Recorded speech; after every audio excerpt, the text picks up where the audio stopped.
Good afternoon, my friends. Make sure to like, comment, subscribe, and turn on notifications so I can be with you forever. I'm going to be leaving my email in the description, so if you want to hit me up for anything at all, please feel free to do so. So, before I get into the topic of this video, I haven't done a YouTube video in a long time, and I'm kind of just, thinking about um, just kind of letting it be. I'm just going to be posting videos on there whenever I kind of feel like. I'm not going to worry too much about marketing or coming up with catchy thumbnails because in my experience thumbnails don't really work necessarily that well, or I'm just kind of retarded at marketing, so I'm just not gonna bother trying in that realm at all. I'm just gonna throw the video up whenever, and you can watch whenever you feel like, because most of the people who are watching my videos are people who already know about me and are interested in seeing my content, or they're disgruntled vaporwave fans expecting me to do another documentary for whatever reason, which I won't ever because I don't care about vaporwave. I don't care about it. But I'm going to talk about something that's kind of related to vaporwave, I guess, which is my album End of World Rave 2020, which came out 5 years ago. And, it's kind of weird, disconcerting to say the least, when 2020 came around and this impending doom, this theme of doom and the end of the world started popping up. And then, of course, COVID-19 hitting the world, kind of got me a little concerned and, sketched out because I kind of predicted this unintentionally. Maybe not unintentionally, but there was definitely some kind of channeling process, which is what sort of invited me to get more into channeling and spiritual concepts. I don't really consider channeling spiritual necessarily, anything dealing with energetics, even astrology. I don't really consider spiritual. They're just kind of in realms of other dimensions beyond the physical reality, which a lot of people equate to spirituality, which I more am in line with spirituality as your relationship with your soul or relationship with God or the source, or whatever fucking label you want to put on it. But yeah, I want to talk about that and talk about what I've learned and what I've foreseen in the future. Um, and this isn't to big myself up as some kind of prophet or some other label that I've sort of humorously labeled myself as on social media, just because I think the concept of being a prophet and having a cult is kind of funny. A lot of people have these abilities. I've met a lot of people who have predicted the future, and that's just kind of how the world is. There are prophets everywhere. It's not really I think it's been glamorized, that job position, and I think a lot of career paths have been glamorized and idolized, and this is going to be something we're gonna start to see break down in the new era. And the new era begins on December 21st, 2020. Astrologically speaking, I'm going to get into that a little bit. If you're not familiar with astrology, bear with me, because this is pretty much what's sort of the synchronicity of what everything's happening. Because when I wrote the album End of World Rave, I wrote a short story which was online on the Dream Catalog website. It's taken down now. But in the story, the actual events of the End of World Rave took place on December 21st, 2020. I had no idea about any astrological configurations or anything of that nature, whether there was a solar flare that's happening on the 21st, which is something I've been reading up about. I'm not really too concerned about that necessarily, but it's still a little aspect there that's kind of concerning. But yeah, so that was basically the date that was projected out subconsciously. So it was there, and we're approaching that next week. So I wanted to talk about what that implies and what that means going into the future. Are we heading into the evil cyberpunk 2077 dystopia? And we can see how the release of that game, and people are kind of freaking out about the future a little bit now. And I think this is a time for people to realize that we're heading into the darkest before the dawn, if you want to call it that. I think this is going to be a time, and I don't know how long it's going to last. I don't know. It could last a year. It could last 10 years. Who the hell really knows? But when it comes to COVID specifically, I think this is going to be something that's going to be sorted out within the next year. I don't think it's something to be too concerned about. I think there are much more pressing issues at hand, namely one, a civil war, especially in the United States, which is pretty evident at this point. Something to do with China trying to take over the world, and either there being a lot of resistance or it just going forward into motion, into plan. Just today, there's this whole, rift between the Chinese government and Chile, because the Chinese government basically bought out like half of their electrical companies, and they own pretty much half of that country's electrical mainframes, which is kind of concerning. They're really on a buying spree, which 2020 has kind of been that at the moment. You can see in the stock market, everything's been blowing up beyond proportion. The market was already overvalued, and now it's overvalued to the point of absurdity, because there's no reason for it to be at this level, especially as we are going to start seeing industries and all these rapid growth companies start to really slow down. And I think this is going to be the wake-up call once, astrologically speaking, on December 21st is Jupiter-Saturn is a conjunction in Aquarius, and I'm going to talk about that in a little bit. But once Saturn is in Aquarius, it's going to be a reality shift of, we're going to be looking more to the future and understanding how to build the future and how to build this new reality that we're in this great reset. And I think this is going to really put a huge crash on everything now that we realize that we're kind of starting at ground zero. And ironically, December 21st is the winter solstice. It's the shortest day of the year. It's the darkest time of the year. And it's very allegorical for the world that we're heading into, that we are heading into the darkest before the dawn. And I believe this December 21st date to be that day. And then once we move past that, we can sort of slowly progress into this new world. However, this new world is very determined based upon people's choices in life. And one of the choices that is very evident, that I've been very passionate about, especially towards people I know and friends and whatever, is the media that you are consuming.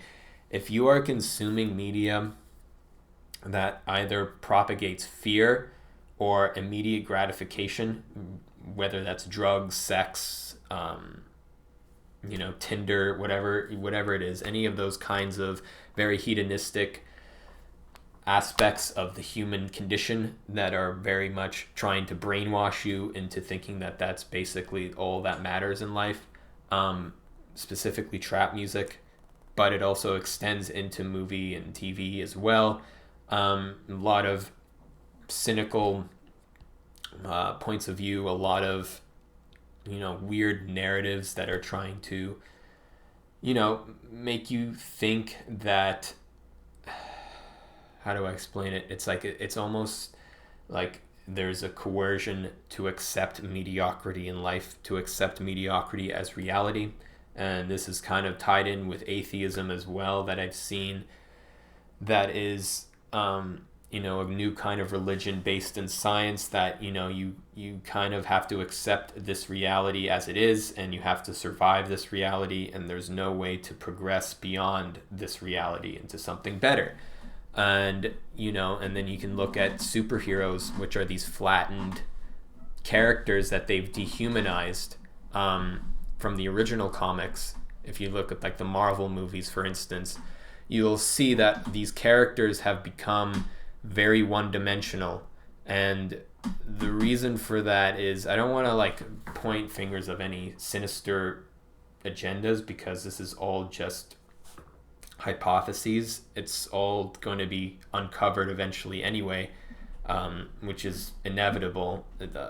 Lies don't just stay lies forever. And I think this is one of the things that people need to realize, is that, for the past 20 years, mainstream media, whether that's pop music or TV, just hasn't really been that great. It just hasn't been amazing. It's been good. We've had some good stuff come out the last 20 years, but it hasn't been like, oh my God, like the Beatles or whatever. The Beatles are kind of overrated at this point because we've heard so much of them, but you can only imagine being a teenager in that time when the Beatles first came out, and especially all the other bands, all the rock bands, Jimi Hendrix, and even just soul music, the Temptations and whatnot. There's just so much new music coming out that was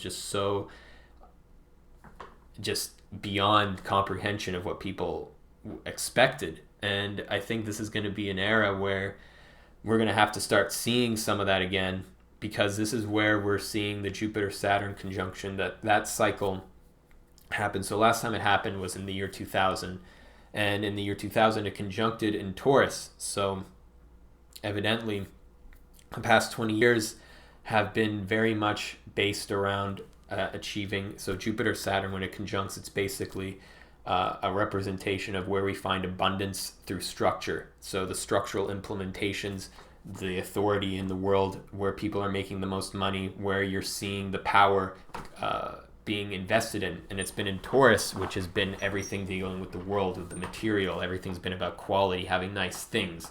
On Instagram, it's all about Taurus aspects. If you look good, you're wearing nice clothes, you have nice pictures of food. In movies, it's all about the technology. It's all about CGI. Do you have the best camera equipment? Do you have the best editing, the best sound, the best everything? If you think about just special effects and just cinematography and just the quality of the films, not the story or the soul of them, but just the physical quality, the material qualities of film and music included, it's been very top-notch. Production quality has been amazing the past 20 years. If you listen to music, all the production is top-notch compared to, if you're listening to some psychedelic rock from the 60s, some garage rock, which sounds like shit. It's like the production quality is just not even, they're in completely different dimensions. So this past 20 years, even though it has been a little bit soulless, a little bit materialistic, we have been building this huge foundational structure that's based in the material world, that's based in having the best food, having the best clothes, having the best fashion. It was like so eccentric too. It's so all out, all over the place, just having the best of everything. You see some of the extravagances of food, and it's almost disgusting to see like some of these Instagram food bloggers and what they're eating. It's grotesque. And you have mukbang as well, very Taurus, but those are the people that are winning ultimately for now, until December 21st, when Saturn and Jupiter conjunct in Aquarius. But it's at 0 degrees Aquarius, so it's kind of in between Capricorn and Aquarius. So last time Saturn and Jupiter conjuncted here was 1960, and we can already clearly see what 1960 brought from 1960 to 1980. Which was a huge, the people were on top basically, which was in Capricorn, was the devil's music, right? The devil's music reigned supreme for that 20-year gap. And you can see it was just a huge time for people who rose to the top. When we're talking about rock stars, they were rock legends, they were gods. When you think about celebrities that came out during the 60s, they were unlike any other fucking, celebrity that came before them. It's like, you had Frank Sinatra in the 50s. Don't forget the last time Jupiter-Saturn conjuncted in Taurus, which was 2000 to 2020, was 1940 to 1960. And we can kind of see the world, if you do your homework and look at the world back then historically. Even movies and TV, they're pretty much the same as they were now. It was very much developing the technology and developing, the structure of Hollywood at that time. You had the real golden age of Hollywood, but there was nothing amazing coming out during that time, really. I mean, you had bebop and jazz, really, but it was kind of underground. No one really knew about it. It was kind of this offshoot thing. There was a lot of heroin. There's a lot of grimy stuff in that world. There wasn't anybody at the top that was really like evoking like a godliness to them. You know what I mean? That was only in the 60s when you had figures like, Bob Dylan coming onto the scene, and you had the Beatles, and you had Jimi Hendrix, and even Muhammad Ali, who was also a Capricorn, ironically, who became a god, who became a king. That was an era. And when you look at the 50s, you had like yeah, Frank Sinatra, you had Chuck Berry, you had Elvis. Sure, Elvis you can call a god, but is he really, like, compared to Jimi Hendrix or the Beatles or John Lennon? Who was Elvis? Once 1960 hit, Elvis was nothing. He just kind of vanished. All the celebrities from the 50s, all the big shots, when 1960 hit, they were done. No one gave a shit about them. And this is going to be a thing we're going to start to see, especially in entertainment and art, that's going to shift drastically once we get this conjunction. Because it's not going to be in Capricorn this time. It's going to be in Aquarius. So this is even a whole different dimension. If you think of, like, Capricorn is, right, the goat, the mountain goat that climbs the mountain. It climbs to the peak, to the very end of it. And then it gets to Aquarius, 0 degrees. And now you're at the peak. You're at the top now. You're in the heavens. We're at the peak, basically, of this Capricorn kind of demonic energy, if you want to call it that. It's an interesting time, and I think with this Jupiter-Saturn thing, as much as people might be skeptical about astrology, it's still relevant to think about as we are entering a new cycle, which everyone can already tell is already happening. But if you want to learn more and understand what is actually going to happen, that's when astrology comes in handy. So, this is going to be a time where if you've been relying off of the material pursuits in your life, the very Taurian aspects, if you're a mukbanger, for instance, or you're, a producer or a musician or an artist or a filmmaker or a writer who's very cut and dry on, like, technique and very put all your effort into technique and material aspects and the quality of it all, but you're not focusing on the integral source, the soul, the godliness aspect of it. And this is when we're getting into Capricorn Aquarius. It's the best of the best. It has nothing to do with the structure of it. Because don't forget, like, if you think about, like, let's go back to film, for instance. If you think about film in the 1960s, this was French New Wave. This is weird new stuff, but it was raw. It was rough on the edges. It wasn't like this great big Hollywood blockbuster spectacle where everything was cut and dry and very, like, fit together perfectly, like the 1950s. When you watch, like, movies from the 50s, like, let's say what's a good movie? Gone with the Wind. I think that was the 30s, though. If you think about the 50s, there's so many of them. I'm just not really remembering them well right now. Think about Giant with James Dean, right? That's a big Western kind of epic, or any John Wayne movie that came out in the 50s. They're very well-made movies. They're very good. And they're very structured. Everything's perfect almost. Every shot is set up in a way that's perfect, The material aspects are very put together. But once we get into the 60s and 70s, when we get the French New Wave and we get the new kind of films coming out, when we get, like, The Godfather or Taxi Driver, these movies, even though they're very well made, they were new, they were innovative, and they had to be raw, they had to be rough on the edges. They weren't materially perfect, so to speak. They were kind of going beyond what they were actually capable of almost. And the same thing with music. The technology wasn't even there. It was very raw. It was very it was very much from the soul. The structure of it didn't really matter so much. And I think this is going to be something that's very important. Don't focus so much on the structure. Focus on the godliness. Focus on the soul of it. And I think if you don't understand that kind of language or that lingo and don't even know how to express that as an artist or just as anyone in general, you're going to have a hard time finding success in the next 20 years, because this world of just following the material, just making sure things are cut and dry, things are organized, things look good, things they look good, that's about it. If you're just focusing on that, then you're not going to get far anymore.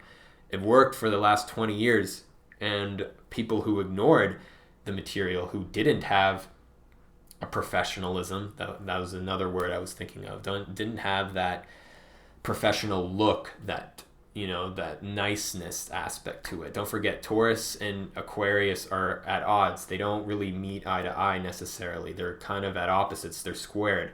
So Aquarius is trying to be unique and trying to break the system and trying to try new things and go above and beyond and do crazy things that no one expected. And Taurus is like, no, why do you have to be so edgy? Why do you have to be so weird? Like, why can't we just be nice here? We have these nice things, nice clothes. I'm wearing Gucci, man. Like, I'm getting stacks of money, bro. Like, why do we have to be like weird and edgy and like eccentric? Like, I don't get it, man. Like, it's not really my vibe, bro.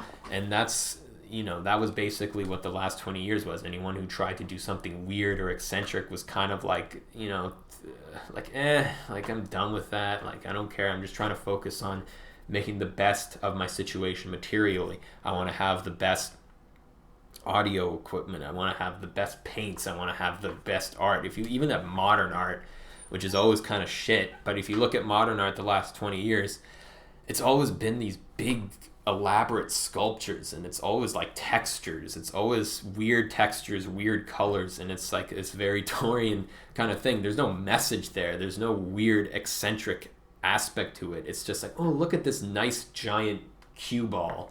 Look at this giant pencil. Look at these textures that I put on a canvas. That's been a lot of what the last 20 years has been, and those are the people who have been successful, is people who have the sensory experience, who give the sensory experience. Now it's Aquarius. There's not much of the sensory aspects anymore. There's none of that feel good kind of energy. It's edge. It's weirdness. It's something different. It's going above and beyond. It's going into the heavens. It's like lightning. It's, and that's going to be something that's going to be very important. So I don't think the world's going to end, first of all. I should have mentioned that earlier. Literally, it's not going to end. But the world that we know of is done. It's not there anymore. We already know that. We're already aware of that. It's just a matter of when we start to see it very clearly in our day-to-day lives. And we're starting to see that in the world. But yeah, so I just wanted to touch up on that a little bit. And I'll see you guys next time. I'll do another video. I'll hopefully have more content for you in the future. And I won't be vanishing so much anymore. So thanks for tuning in. Make sure to like, comment, subscribe, and turn on notifications so I can be with you forever. And peace out.